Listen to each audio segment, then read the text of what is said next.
Elhamdülillahi Rabbil alamin ve salatu vesselamu ala nebiyina Muhammed ve ala alihi ve ashabihi ecmaîn. Allah Taalam jardam menen Şeyh Solih Fawzandын tawhidдин hakikaty jana bul nerse menen Allah'tын elçileri gelgen jana al temadagı күмөндүү суроолорго жооптор деген китеби. Бүгүн экинчи сабакты улайбыз. Бүгүнкү сабагыбызда tawhidдин орду жана ушул ширкке алып баруучу жолдор жана ширктин тарыхы, бул каяктан келип чыккан, кандай коркунуч экени, бул акылардын эң чоңусу экени өткөнбүз. Бүгүн улап шейх экинчи бөлүгүндө тавхид деп жалгыз Аллах Тааламдын өзүнө сыйынуу дегенде эки түрү бар дейт. Биринчиси жөн гана билип, Алла Таалам билип, жана аны тастыктоо деген. Билдиңиз, анан тастыктайсыз. Бул нерседе тарыхта адамдар андай деле Аллахка көп шерик келтирип, көп кездешкен эмес дейт. Себеби бул моюнга аласыз, Алла Таалам жаратуучу экени, ынанып, ишенип, ошол Аллах Таалам башкарып тургандыгы, ал тирилтет, өлтүргөндөн кийин ошол өлтүрөт, жакшылык жамандыктын баардыгы Аллах Таалам колунда дегендей.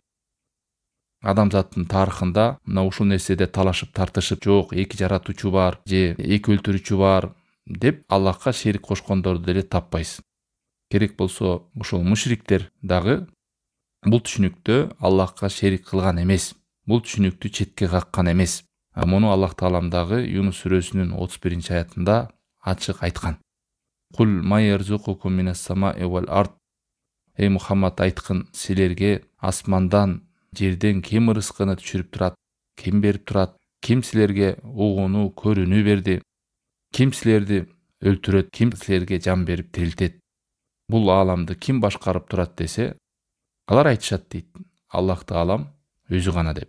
Андай болсо, ушунун баардыгын ишенип, мынанып, моюнуна алсаңар, анда жалгыз Аллахтын өзүнөн гана коркпойсуңарбы, өзүнө гана сыйынбайсыңарбы деген кеп. Мына ушунун баардыгы ачыкталып, баяндап турат. Бул түшүнүктө Аллах Тааламдын жаратуусунда, ырыскы берүүсүндө, башкаруусунда, өлтүрөт экен, тирилтет экен дегенде адамзаттын тарыхында андай деле Аллахка шерик кошуп, ширктер кездешкен эмес дейт шейх. Мындай мисалдар аябай көп. Аяттарда да көп, ачык баяндар белгилүү. Мушрик деп Аллахка шерик кошкондорду Аллахка болгон ынанууда, ыйман келтирүүдө ушул тараптан шерик келтирген эмес дейт. Анда кайсыл жанагы мушриктер, ширк кылгандар, Аллахка дегендер булар кимдер анда десе, бул негизги шерик келтирип Аллахка кечилгис күнөөн жасай турган маселе тавхидте. Бул жалгыз Аллах Таалам өзүнө ибадат кылууда. Ибадат кылууда, көрдүңүздөрбү? Жөн эле билип коюп, анын жалгыз экенин тастап коюуда эмес. Аллах Таалам болгон сиздин кайрылууңузда, Аллах Таалам болгон сиздин суранууңузда, Аллах Тааламга болгон сиздин талабыңызда. Кандай үмүт кыласыз, кандай суранасыз, жүрөгүңүз кимге бурулуп турат, кимден көздөйсүң, кимден суранасың деген маселе ушул жалынып, жалбарып, кимге жакындайсың? Мына ушул нерседе ширк болуп келген. Ар бир адамдан жалынып, жалбарып, жакындап, дуа кылам, ибадат кылам деген маселесинде ширк болуп келген да. Ушул нерседе айрым адамдар чаташат да.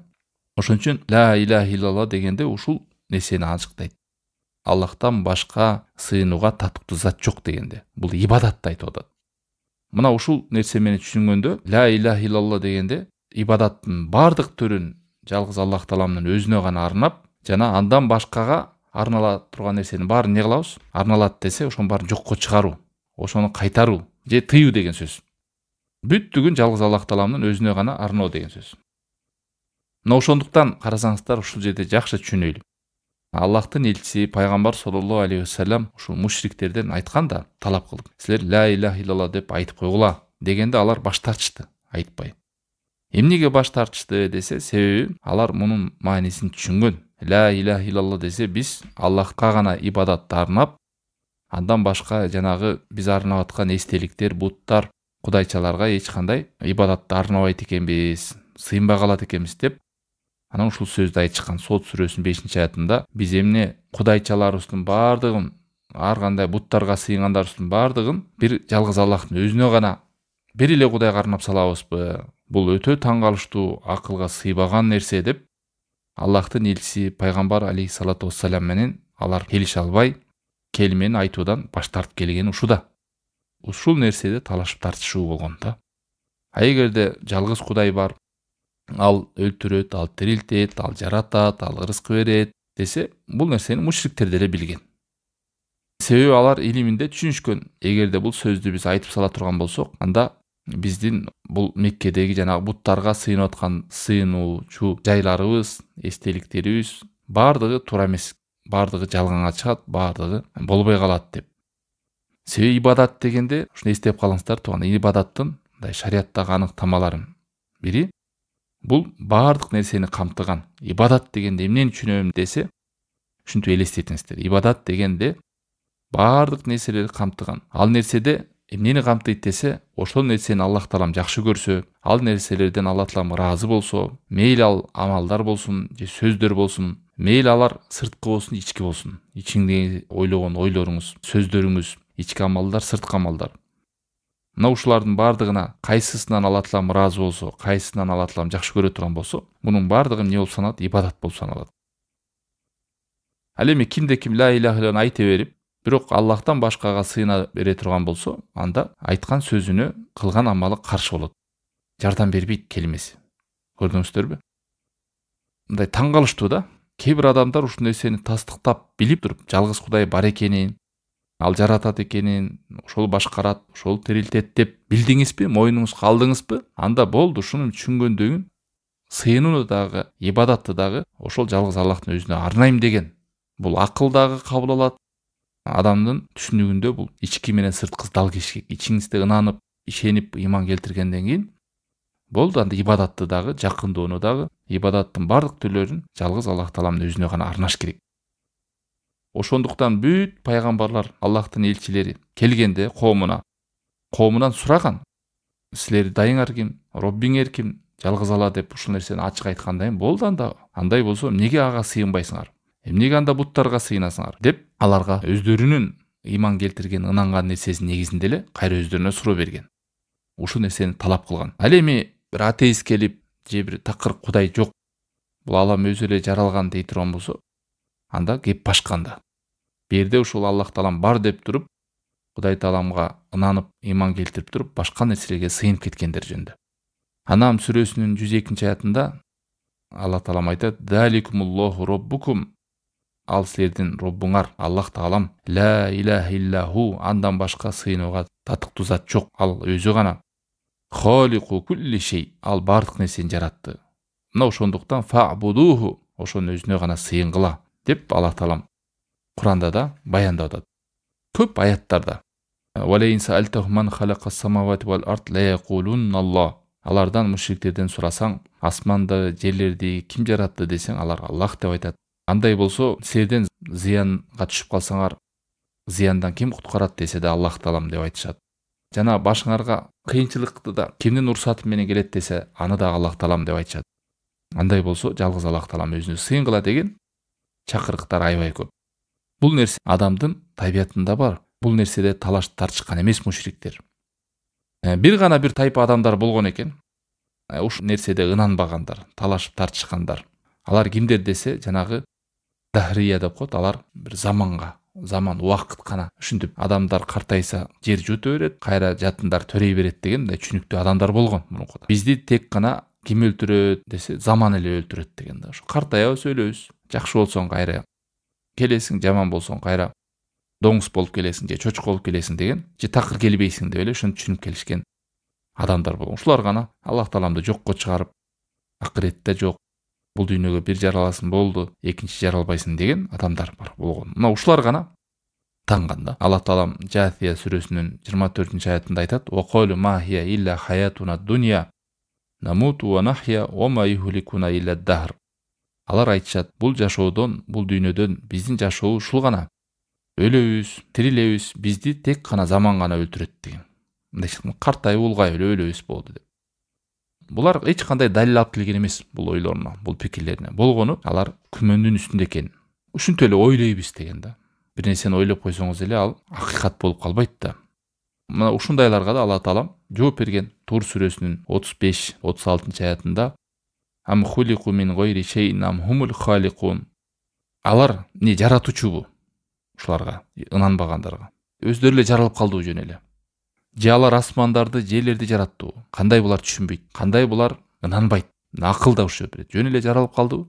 Акыл да тааныбайт да, жөн эле өзүнөн өзү бир нерсе жарап калбайт. Анан жаратуучусу болот. Же болбосо булар бир нерсени жараттыбы? Асманды жараттыбы, жерди жараттыбы? Лукман сүрөсүнүн 11-аятында Аллах таалам жооп берип, "Хада холкулло" Маклукаттардын бардыгын Аллах таалам өзү жараткан. "Фааруни мада халакалладина мин дунихи" Аллахтан башкага сыйынып атканыңар, ошо кудайча деп ибадаттарын атканыңарга көргөзгүлөчү эмнени жаратыптыр? Бир нерсени жаратыптырбы? Аалам болсо мен жараттым дейт Аллах таалам. Бул менин маклукаттарым. Кана силердин кудайыңар эмнени жаратты? Көргөзгүлөчү мага деп. Мына ушинтип Аллах таалам эскерткен. Жана ошондой эле дагы бир топтор булар мындай көргөзгөн. Текеберликтин айынан бийликке, мансапка, байлыкка текебер болуп кетип, жүрөгүндө жалгыз Кудай бар, жалгыз Аллах таалам бар деп ынанса дагы, мындай сырткы сөйлөкөтүндө, сөзүндө элдерге текеберленип жок дегенге чейин барган. Булар мисалы жана Фираунун окуясы, айрым ушул текебер адамдарда болгон, жокко чыгарган, бирок түпкүрү жүрөгүндө Кудай бар экенин сезип турган дейт. Мисалы Исра сүрөсүнүн 102-аятында "Лакод алимта ма анзала хаула илля раббус самавати вал ард" Муса алейхиссаламдын сөзү Фираунга айткан. "Эй Фираун, сен билип турасың. Бул мужизаттарды мен алып келген мужизаттарды, акылыңа сыйбаган, сыйкырчылардын колунан келбеген нерселердин бардыгын муну Аллах Тааламдан гана келген. Асмандарды, жерди жараткан Роббиси болгон Аллахтын гана кереметтери, ошонун гана мужизалары экенин сен билип турасың түпкүрүңдө" деген. Ошондой эле Намл сүрө 14-аятта "Важахаду биха вастайқанат анфусум зульма ва улува" Алар якын менен танса да, Кудай жок, биздин Кудайыбыз Фираун деп айтканы менен жүрөктөрүндө, күрлөрүндө якын менен сезип турган дейт. Болгонун зулум менен, анан текеберчилик менен гана айтышты деген. Ошондой эле жер менен жексен болуп кеткен коомдор Аллахтын наалатына калып, каргыштына калып, мына ошол эле Ад коому, Самуд коому, Солих пайгамбар келгенде, бүгүнкү күндө ошол араб өлкөлөрүндө бар, ошолор менен жер менен жексен болуп кеткен асарлар, издери, ошондой бир жаман жерлер бар да. Ошол жерде жер титиреп, адамдар от түшүп, кыйроого учурап кеткен жерлерди. Ошол коомду дагы Самуд элинин коому, Ад элине да Алла таалам айткан. Ад коому, Самуд коому ачык айкын алардыга өтүп барасаңар, силердин жашаган жерлерин көрөсүңөр. Ва адан ва самудан ва кад табайяна лакум мин масакинихим алардын кыйрап кандай болуп калган жерлерин өтүп баратып силер көрөсүңөр деген.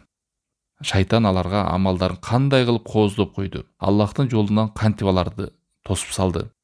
Ва кану мустабсирин алар көрүп турчу эле дейт, билип турчу эле дейт. Жалгыз Кудай бар экен. Ошону көрсө да, билсе да, айырмалап турса дагы, аларды көзүн май басып, көрсө да көрмөксөнгө салып, билсе да билмексөнгө салып, Аллахтын карына калып, ошондой абалга түштү дейт. Бул сөздөрдү эмнеге шейх айтып баса белгилеп атат туугандар? Дагы бир сөздүн жерге да бурулуп кетүүчү жагдай.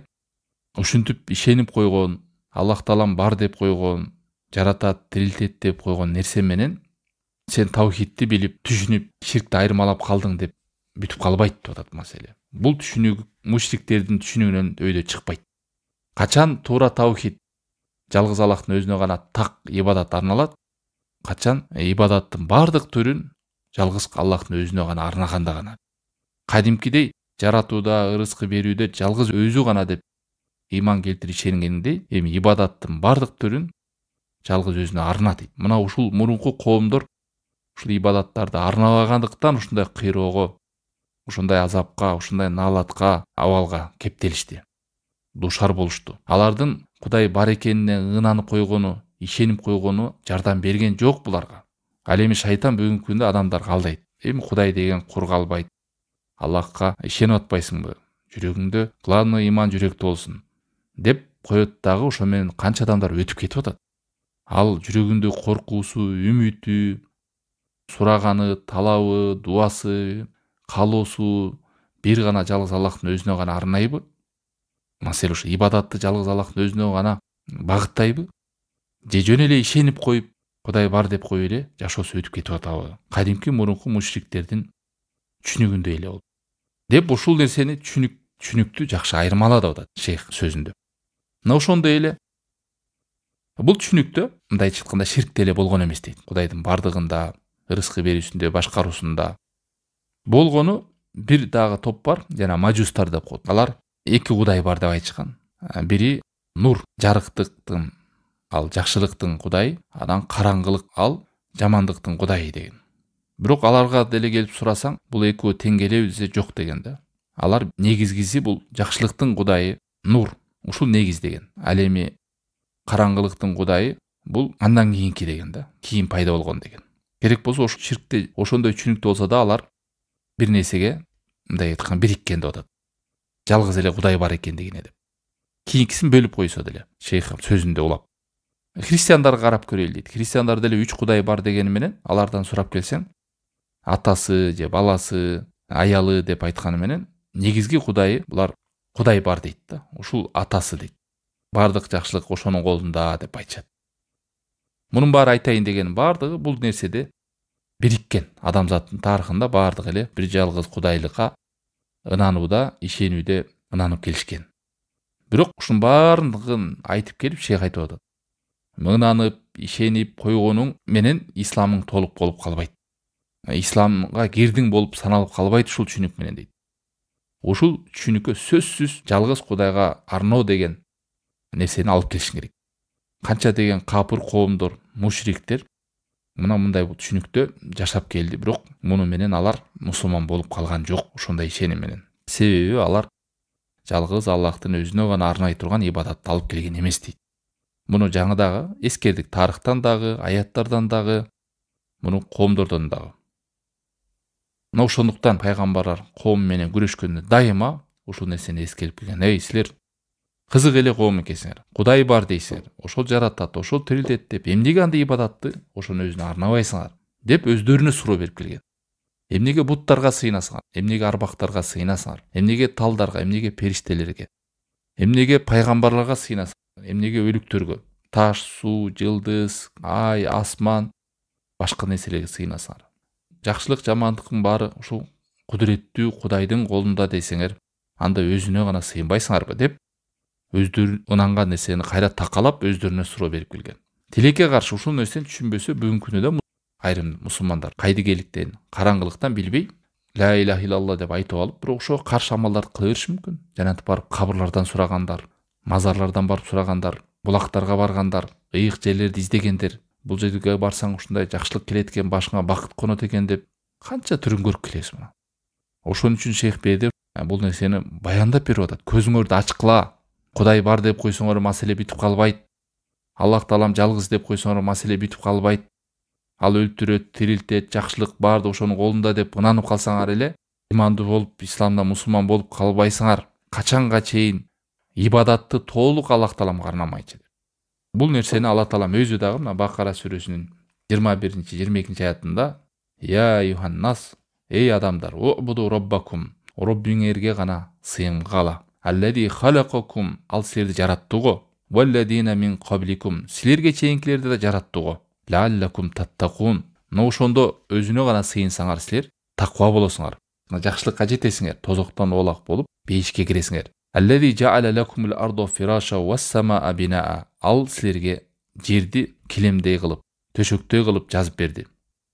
Асманды силерге тирексиз кылып коюп берди. Асмандан силерге ырыскыны түшүрдү. Жерден силерге жемиштерди, канча деген ырыскыларды чыгарып берди. Эми ушунун баардыгын билип ынангандан фала тажаалу лиллахи аңдады. Аллахка эч нерсени теңдебегиле. Аллахка шерик кошпогула. Ваңтум та'ламун. Силер билип туруп дейт. Билип туруп Аллах тааламга эч нерсени теңдебегиле деген. Көрдүңүздөр, бу жерде Аллах таалам өзү жараткан экенин баяндап, өзү Робб экенин, Кудай экенин, ырыскы бергенин бизге, асман менен жерди бизге ыңгайлуу кылып коюп бергенин баарын баяндап, анда эмнеге Аллах тааламга силер башка нерселерди теңейсиңер деп атат. Шейх айтат, Курандагы ар бир сүрө, керек болсо ар бир аят мына ушул жалгыз Аллахтын өзүнө гана ибадатты арноого чакырат дейт. Себеби Курандагы нерселер, аяттар же Аллах таалам жөнүндө кабар берет, анын аттары жөнүндө, сыпаттары жөнүндө, анын амалдары жөнүндө. Бул кабар иретинде. Же болбосо Аллах тааламдын өзүнө ибадатты арноону, андан гана суранууну, ал жалгыз экенин, анын шериги жок экенин жана андан башка сыйына турган нерселердин баарын таштоого чакырат Куранда. Мына ушул нерсени талап кылып атат Алла. Көп адамдардын адашканы ушуда болуп атат дейт. Ынанып ишенип койгонуңда эмес, сенин мамилең кандай болот деп. Кандай кылып ибадат кыласың? Жалгыз Аллахтын өзүнө гана арнайсыңбы же башкаларга да арнап саласыңбы? Ушул маселе дейт. Жалгыз Кудайлыкка, Аллахтын өзүнө гана ибадатты арноодо маселе. Курандагы ар бир аяттын баары ушуга чакырат дегенде, ошонун бири Аллах Тааланын өзүнүн беришен экени, жалгыз өзүнө сыйынгандарга, өзүнө гана баш ийгендерге бул дүйнөдө жана акыретте кандай жакшылыктарды бере турганын баяндалган Куранда. Жана ошондой эле жалгыз Аллахтын өзүнө аны арнабай ибадатты башкаларга сыйынган, шерик кылгандарга кандай жаза болот бул дүйнөдө жана акыретте. Мына ушуларды Алла Таалам баяндаган. Ушунун баардыгы ачыкталып турат. Негизги максат Алла Тааламга кандай ыйман келтиргендей ибадатты так ошондой өзүнө арна деген сөз. Ибадаттын кайсы гана түрү болбосун. Мына ошондо ла иляха иллалла деп айткан сөзүңүз Аллах Тааламды өзүнө гана тастап, андан башка сыйына турган нерселердин баарын жокко чыгарасыз. Ушунун мааниси ла иляха иллалла деп кайталап атканыңыз ушул. Аллахтан башка сыйынууга зат ла иляха, сыйынуучу заттар жок. Жалгыз Аллах өзү гана татыктуу деп тастайсыз. Иллалла деп. Ушул нерседен көп адамдар же маани бербейт, же түшүнбөйт, же кайдыгер, же гапилетте жүрөт деп атат. Субханакаллахумма бихамдик, ашхаду ла иляха илля анта, астагфирука ва атубу илейк. Ва саллаллаху таала хайр халкихи ва аля алихи ва сахбихи ажмаин.